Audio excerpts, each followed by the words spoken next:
Today we will discuss about the cultivation practices of senna. Senna is one of the important medicinal crop. Mainly it is cultivated in Tamil Nadu state. Districts like Tirunelveli, Ramanathapuram, Madurai districts are major districts cultivating senna medicinal plants.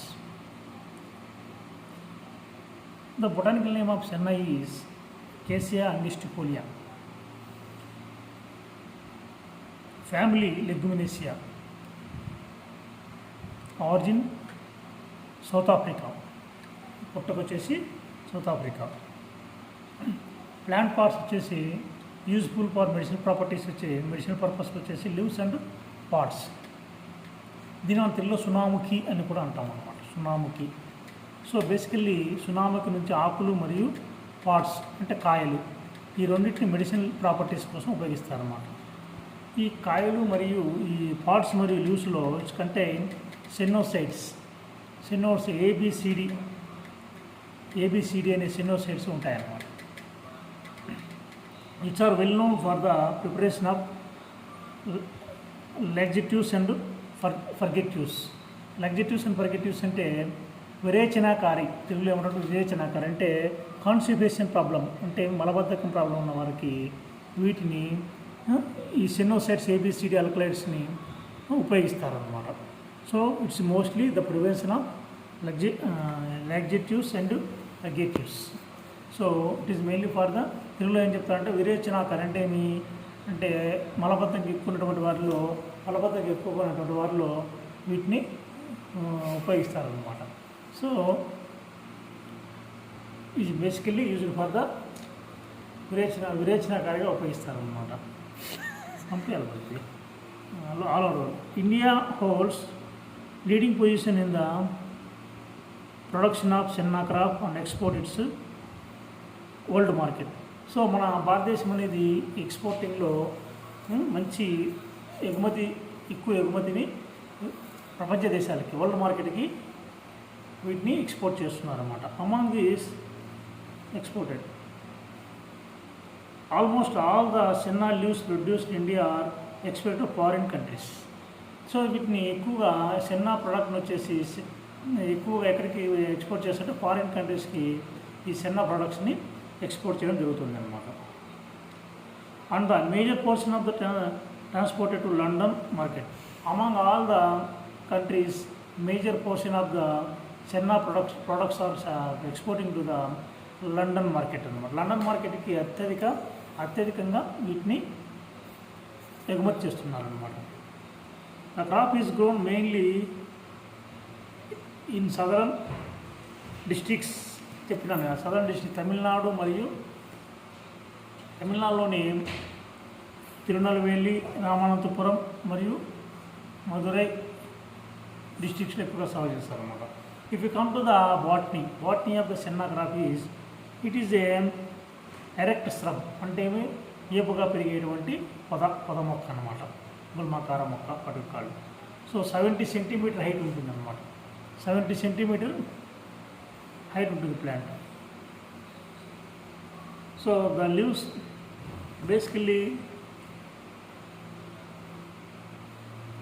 Leaves are 5 to 6 its contain parts are flat thin అంటే ఇవి చిన్న పతలాగా ఉన్నటువంటి కాయలు కలిగి ఉంటుంది అన్నమాట. తర్వాత it's contain 5 to 7 dark brown seeds అన్నమాట. అంటే ముదురు గోధర్వం కలిగినటువంటి విత్తనాలతోటి ఫ్లాట్గా పాడంటే కాయ ఉంటుంది అన్నమాట. సో ఇట్ రేంజెస్ దీంట్లో వచ్చేసి 1.5 to 3% మనకు ఆల్కలైడ్స్ సెన్నోసైడ్స్ ఉంటుందన్నమాట. మనం ఇండియాలో సాగు చేసేటువంటి కేసీ అంగోస్పోలియా సెన్నాలో మనకు వచ్చేసి ఎంత ఉంటుంది 1.5 to 3% ఆల్కలైడ్ ఉంటుందన్నమాట.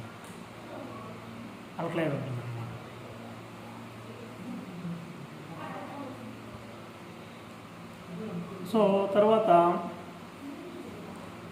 ఇది వచ్చేసి ఆఫ్రికాలో పండేటువంటి అలెగ్జాండ్రియన్ సెన్నా అనే రకంలో మనకు వచ్చేసి 4 to 4.5% alkaloids ఉంటాయన్నమాట. సో వేరియస్ ఏష్ అంగిస్టిపోలిలో వచ్చేసి 1.5 to 3% ఉంటే అలెగ్జాండ్రియా సెన్నాలు వచ్చేసి it is cultivated in Africa and Sudan కంట్రీస్లో కల్టివేట్ చేసేటువంటి సెన్నా వెరైటీ అనమాట. ఇందులో వచ్చేసి మనకు ఎంత ఉంటుందంటే 4 to 4.5% సెన్నోసైడ్ అంటే ఆల్కలైడ్స్ ఉంటాయన్నమాట. సో ఇప్పుడు come to the climate and soil.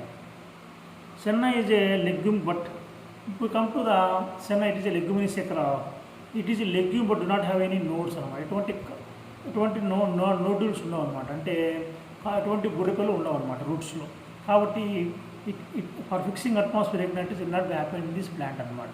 So nitrogen fixation atmosphere నుంచి దీంట్లో జరగదు. ఎందుకంటే నోడ్యూల్స్ ఉండవు కాబట్టి, బుడకలు ఉండవు కాబట్టి రూట్స్లో లెగ్యూమినస్ క్రాప్ అయినప్పుడు కూడా నైట్రోజన్ ఫిక్సేషన్ ఉండదు అనమాట రూట్స్లో. It grows well on sandy loam ఇది శాండీ లోమ్ నేలలో ఎక్కువగా బాగా పెరుగుతుంది అనమాట. పీహెచ్ రేంజ్ వచ్చేసి 7 to 8.5 ఉండాలన్నమాట. 7 to 8.5. It is very sensitive to water. ఇది ముఖ్యంగా మనకు వచ్చేసి very sensitive to water logging condition అనమాట. అంటే నీరు నిలబడేటువంటి గుణం ఉన్నటువంటి నేలలు ఈ పంటకు పనికిరాదు, చిన్న క్రాప్కు పనికిరాదనమాట. The leaves and parts contain maximum especially ఆకులోను మరియు పార్ట్స్లోను. అంతేమి ఆకుల్లో heavy rainfall and low temperature also not suitable అనమాట. సో మనకు వచ్చేసి మెయిన్గా వచ్చేసి సెన్సిటివ్ టు హెవీ రెయిన్ఫాల్కి, తర్వాత వచ్చేసి లో టెంపరేచర్కి, అదేవిధంగా వాటర్ లాగింగ్ కండిషన్స్కి. It is very sensitive to water logging condition and low temperature and heavy rainfall. So these 3 is not suitable for cultivation of senna. So once established, ఒకసారి మొక్క పెరిగిన తర్వాత the crop withstands moderate it will withstand to the saline condition also. అంటే ఈ saline conditions అంటే మనకు వచ్చేసి ఉప్పు నేలలో కూడా ఇవి పెరగలుగుతుంది once it is established.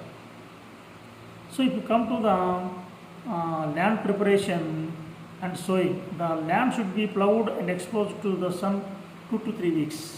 So మనం ల్యాండ్ తరువుగా ప్లవ్ చేసుకొని 2 to 3 weeks మనం వాటిని సన్లైట్కి ఎక్స్పోజ్ చేయాలన్నమాట. ఆ విధంగా చేయడం వల్ల మనకు వచ్చేసి ఏమన్నా సాయిల్ బాండ్ డిసీజ్ ద్వారా సంక్రమించే శిలీంధ్రాలు ఏమన్నా కానీ మనకు అవి నశించడం జరుగుతాయి అన్నమాట. So that is good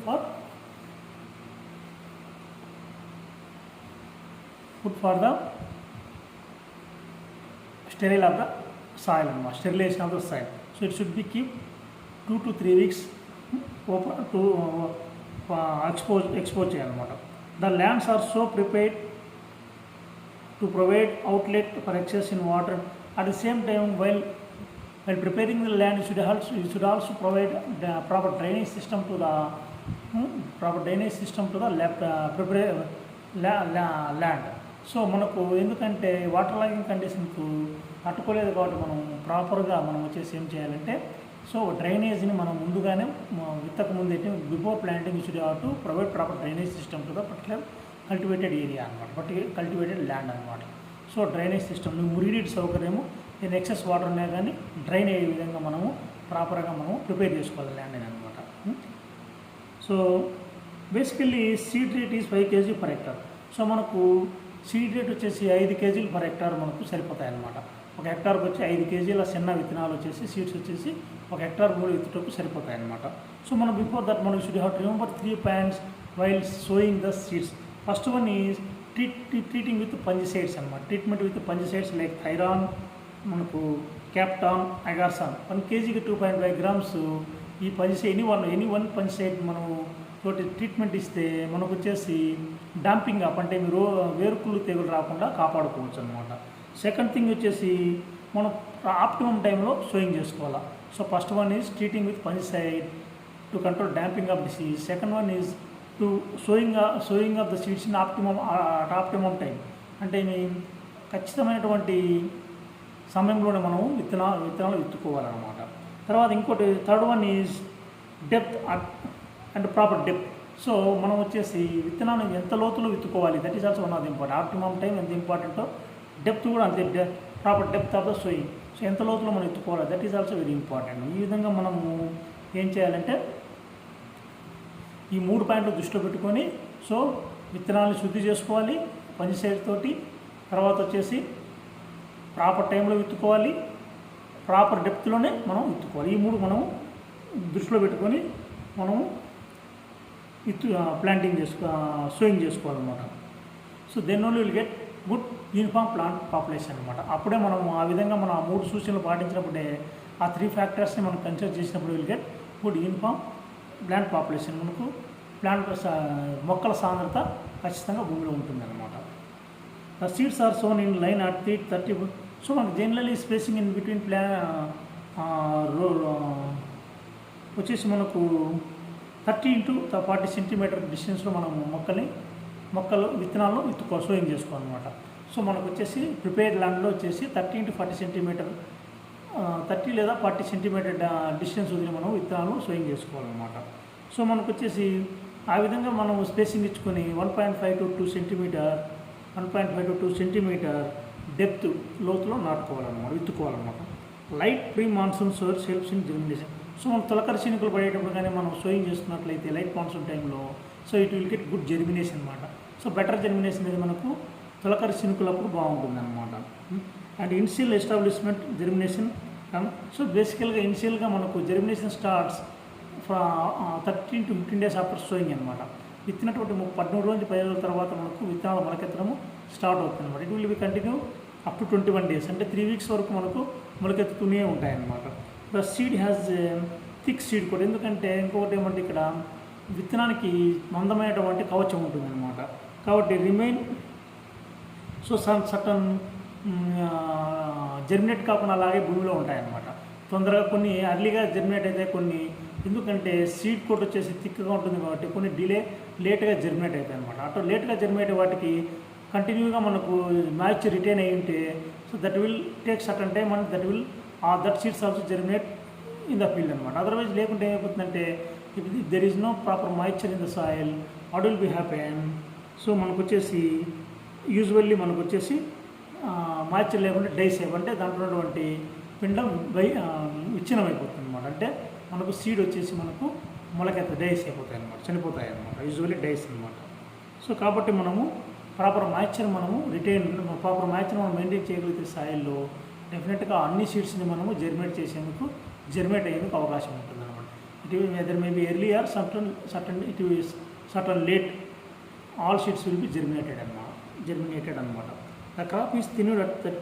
so మనం తర్వాత మన ప్లాంట్ పాపులేషన్ని ఒక to bring it to proper to maintain the plant population there should be thinning అనమాట. 30 days తర్వాత 30 రోజుల తర్వాత మనము 30 రోజుల తర్వాత ఎక్సెస్ ప్లాంట్స్ ఏమన్నా ఉంటే మనం 30 సెంటీమీటర్ కన్నా క్లోజ్గా ఉన్నటువంటి ప్లాంట్స్ని మొత్తం వచ్చేసి ఏం చేయాలంటే, సో డిస్టెన్స్ 30 సెంటీమీటర్ మెయింటైన్ చేస్తూ మిగతా ప్లాంట్స్ అన్నింటినీ కూడా మనము రిమూవ్ చేసేయాలన్నమాట, థిన్నింగ్ చేసేయాలన్నమాట, పీకేయాలి. ఎందుకంటే మరి if you are not provide proper spacing in between plants, so what will be happen, will not get proper yield అనమాట. Yield and growth of the plant also reduce అనమాట. కాబట్టి మనము కంపల్సరీగా సో స్పేసింగ్ ప్రాపర్గా మనము ప్రొవైడ్ చేయాలన్నమాట. ఆ spacing అనేది ఎలా ప్రొవైడ్ చేయాలి, ఎక్సెస్ ప్లాంట్స్ ఏమైనా ఉంటే పక్కాగా రిమూవ్ చేసేయాలన్నమాట. ఒక ఇక్కడ నుంచి కంప్లీట్గా ఎక్సెస్ ప్లాంట్స్ని ఆ ఫీల్డ్ నుంచి 30 సెంటీమీటర్ డిస్టెన్స్ మధ్యలో ఉన్నటువంటి ప్లాంట్స్ మొత్తం రిమూవ్ చేసి should have to maintain proper plant population in the field అనమాట. That is also one of the important point and factor. So మనకు జస్ట్ మ్యాన్యూరింగ్, సో ఎరువులకు వచ్చే in general 80 kgs of nitrogen and 40 kgs of P2O5. So మనకు వచ్చేసి 80 kgs వచ్చేసి nitrogen is required and 40 kgs P2O5 along with that 15 tons of FIM for hectare. So మనకు వచ్చేసి 80 kg nitrogen సేంద్రియ ఎరువులైనటువంటి 15 tons FIM తోటి మగ్గిన పశువుల ఎరువుతో పాటు మనం అసేంద్రియ ఎరువులైనటువంటి రసాయనిక ఎరువులైనటువంటి నైట్రోజన్ ఫాస్ఫరస్ను కూడా మొక్కకు అందియాలి for better growth of the plant అనమాట. సో మనకు నైట్రోజన్ వచ్చేసి 80 kg తర్వాత వచ్చేసి ఫాస్ఫరస్ 40 kg అంది అనమాట. సో ఇనిషియల్గానే మనము లాస్ట్ ఫ్లోయింగ్లోనే మనము full dose of the phosphorus మనము బెసల్ డోస్ కానీ ఇచ్చేయాలన్నమాట. తర్వాత half of the dose nitrogen వచ్చేసి మనము ఇనిషియల్గా బెసల్ డోస్గా ఇచ్చుకోవాలన్నమాట. So at the time of sowing. So remaining 40 kg వచ్చేసి మనం ఏం చేయాలంటే 3 స్ప్లిట్ డోసెస్కి ఇచ్చుకోవాలన్నమాట. ఫస్ట్ వచ్చేసి ఆఫ్టర్ థిన్నింగ్, మనం ఎక్సెస్ ప్లాంట్స్ థిన్నింగ్ చేసినప్పుడు థిన్నింగ్ చేస్తేనే 35 to 40 డేస్లో సో ఒక స్ప్లిట్ డోస్ని ఇవ్వాలి. తర్వాత వచ్చేసి 80 to 85 ఫస్ట్ పిక్కింగ్ అయిపోతానే అప్పుడు ఒక డోస్ ఇవ్వాలి. సెకండ్ పిక్కింగ్ అయినటువంటి 105 డేస్ తర్వాత సెకండ్ పిక్కింగ్ అయిన తర్వాత మళ్ళీ లాస్ట్ డోస్ ఇచ్చేయాలి. ఆ విధంగా మళ్ళీ థర్డ్ డోస్ వచ్చేసి 150 డేస్లో థర్డ్ డోస్ కూడా మనము తీసుకోవచ్చు.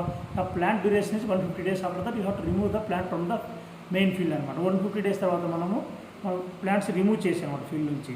సో కాబట్టి మనకు ఈ విధంగా నైట్రోజన్ వచ్చేసి 3 స్ప్లిట్ డోస్ వచ్చేసి ఫస్ట్ హాఫ్ డోస్ వచ్చేసి ఇనిషియల్గా వేసేయాలి. మీ రిమైనింగ్ హాఫ్ డోస్ని 3 స్ప్లిట్ డోసెస్గా చేసుకొని సో థిన్నింగ్ తర్వాత ఒక స్ప్లిట్ డోస్, 30 డేస్ తర్వాత ఒక స్ప్లిట్ డోసు, 50-65 డేస్ తర్వాత ఒక స్ప్లిట్ డోసు, తర్వాత 105 డేస్ తర్వాత ఒక స్ప్లిట్ డోస్ అందించి మొక్కకు మనకు 3 కోతల్ని తీసుకోవచ్చు అనమాట.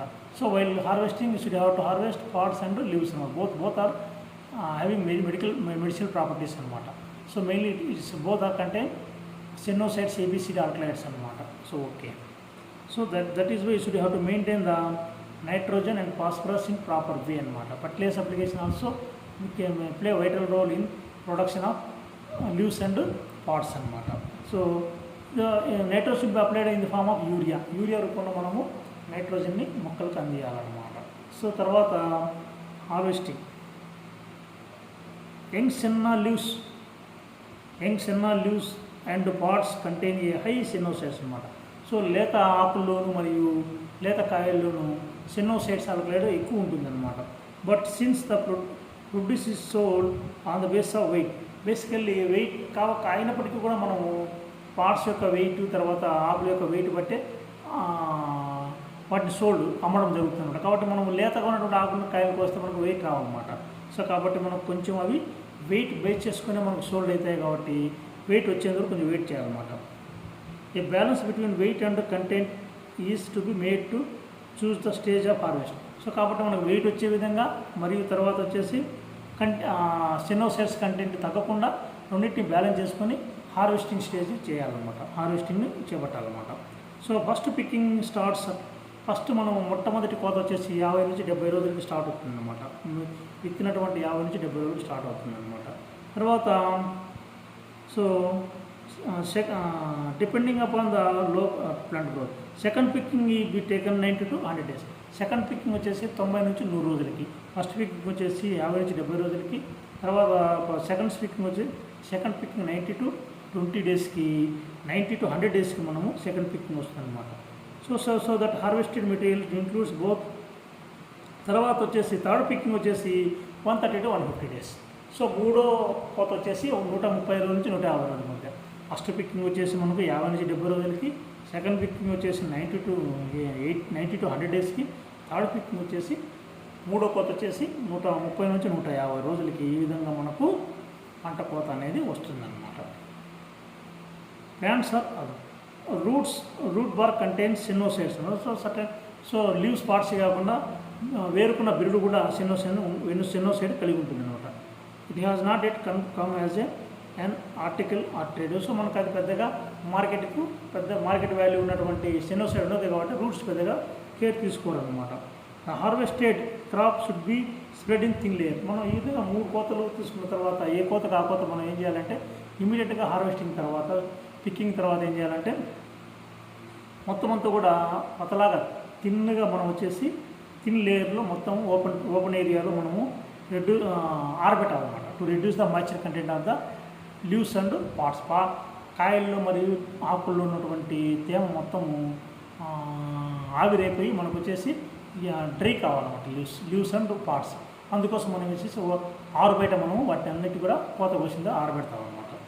So further drying of the products is done in ventilated drying sheds అనమాట. వీటిని వచ్చేసి డ్రైయింగ్ షెడ్స్లో సో ఆర్ఓసి షెడ్స్లలో మనం వచ్చేసి వీటిని థిన్ లేయర్గా ఆరబెట్టాలన్నమాట. ఆరబెడితే మనకి ఏంటంటే it takes nearly 3 to 5 days for to dry the leaves and parts అనమాట.